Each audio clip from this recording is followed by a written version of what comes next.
Saat Dohee berusaha untuk lepas dari jeratan Noh Suk-min yang ingin membunuhnya, tiba-tiba Noh Suk-min terlempar dan kemudian ia pun langsung digantung oleh Gwon yang membawanya ke gedung tertinggi. Ketika di antara hidup dan mati itu, Noh Suk-min masih saja mengancam Gwon jika Gwon tidak akan bisa membunuhnya karena jika demon membunuh manusia, biasanya sesuai panduan buku demon, Gwon akan binasa. Tapi Noh Suk-min lupa jika Gwon bisa melakukan apa saja.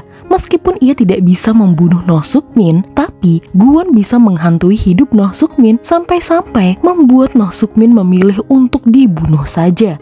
Dohee lalu menyuruh Gwon untuk membawa Noh Suk-min ke kantor polisi. Lagi-lagi Noh Suk-min berkata jika mereka tidak punya bukti apapun. Gwon lalu bilang ada satu bukti hidup yang belum Noh Suk-min singkirkan, yaitu Kim Se-ra yang sekarang pergi ke kantor polisi. 어떻게 노성민 몰래 다 파악하셔서? 정말 가족도 문제라니까. Sekarang Noh Suk-min tidak akan bisa berkelak lagi. Ia akan segera ditangkap oleh kepolisian karena istrinya sudah membeberkan kejahatan Noh Suk-min. Dari membunuh ibunya sendiri, menghasut putranya, menyakiti keluarga demi bisa menjadi komisaris grup Mirai. Noh Suk-min kemudian berkata jika mereka semua tidak akan ada yang bisa menangkapnya karena ia akan pergi ke neraka. Noh Suk-min kemudian loncat dari gedung tersebut dan jatuh ke bawah. Tidak lama kemudian, media pun mengumumkan jika Noh Suk-min telah bunuh diri setelah melakukan beragam kejahatan. Sayangnya, jasadnya sampai sekarang belum ditemukan karena rupanya jasad Noh Suk-min jatuh ke dalam air dan menghilang. 괜찮아. 이 깎아 아프지도 않아. Noh Su-an yang mendengar jika kakaknya lah yang telah membunuh ibunya langsung merasa syok. Ia tidak menyangka kakaknya tega melakukan hal tersebut. Sementara Suk-hun, ia langsung berlari ke rumah Dohee. Ia khawatir dengan kondisi Dohee setelah tahu jika Dohee terluka. Dohee berkata saat ia bersama Noh Suk-min, ia mendengar sesuatu yang aneh. Kecelakaan orang tuanya itu ternyata disebabkan oleh Nyonya Ju. Suk-hun pun langsung terkejut dan meminta Dohee untuk tidak langsung mempercayai kata-kata Noh Suk-min. Tentu saja, menurutnya bibinya itu tidak akan melakukan hal tersebut kepada orang tua Dohee. 마지막까지 너한테 상처 주고 싶어서 한 말이야. Keesokan harinya, Jin Ga-young datang menemui Suk-hun di kantornya dan mereka makan siang bersama. Jin Ga-young mengucapkan perpisahan kepada Suk-hun.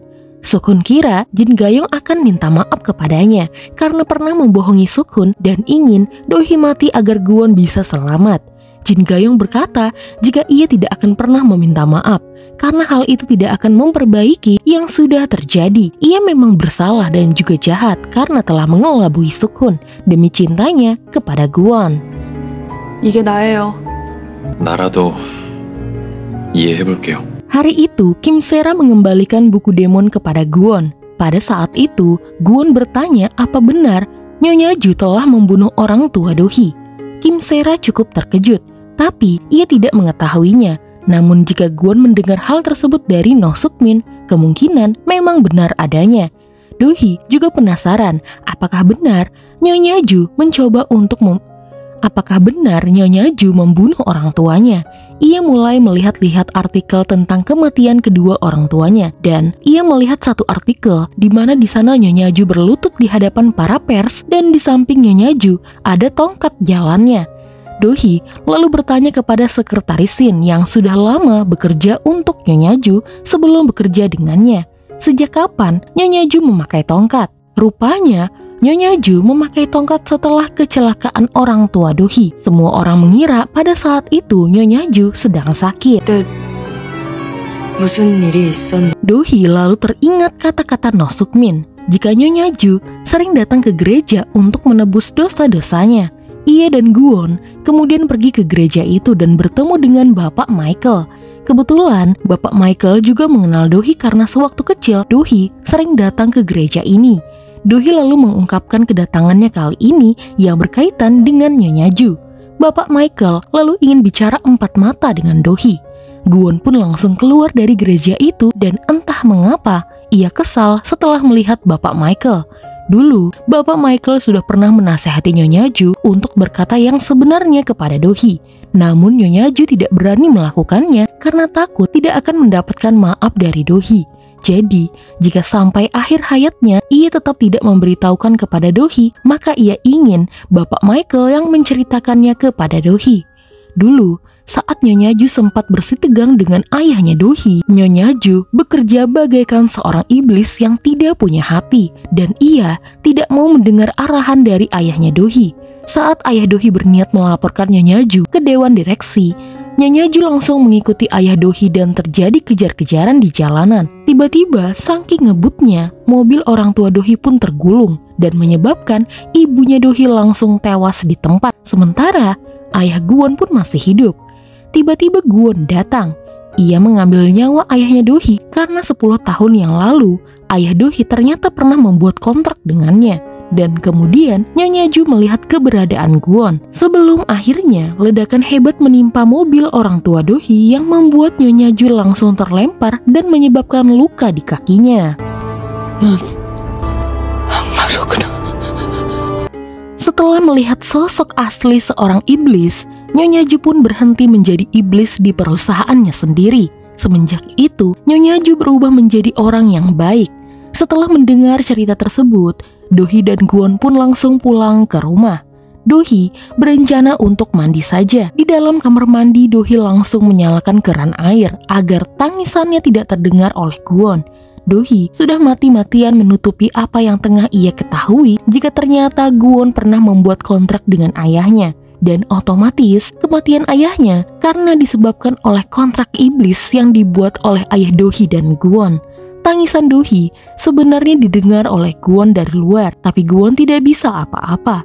Gwon hanya bisa menunggu Dohee di luar saja.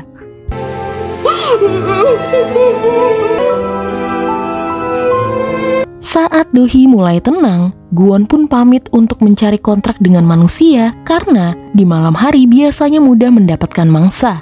Tapi rupanya, Gwon kembali ke gereja itu karena sebenarnya Bapak Michael dan dirinya saling mengenal. Bapak Michael tahu siapa Gwon sebenarnya. Ia menyuruh Gwon untuk segera meninggalkan Dohee karena Gwon adalah iblis yang berbahaya.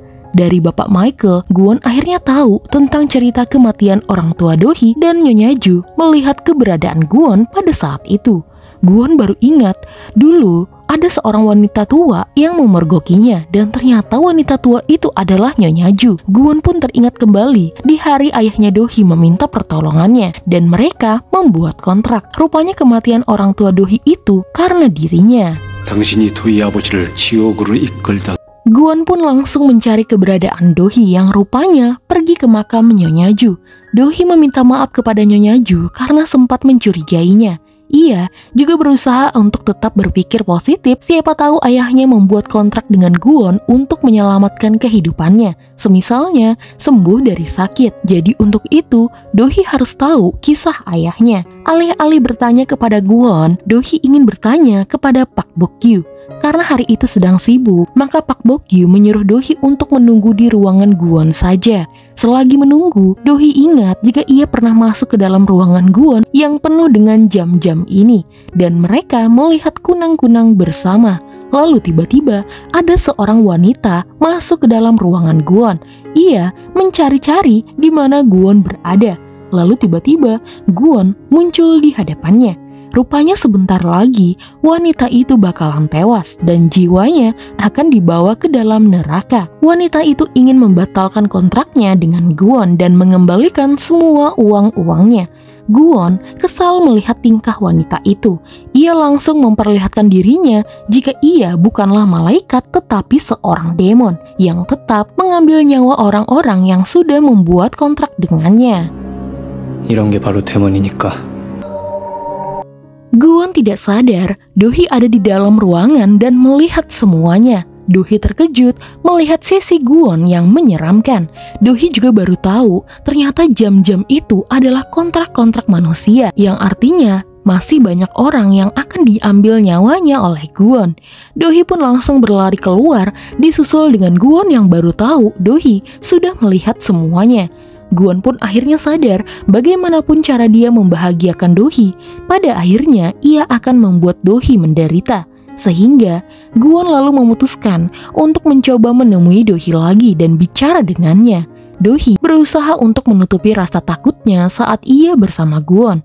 Ia mencoba mencairkan suasana jika mereka berdua harus segera menghias pohon Natal di rumah Dohee.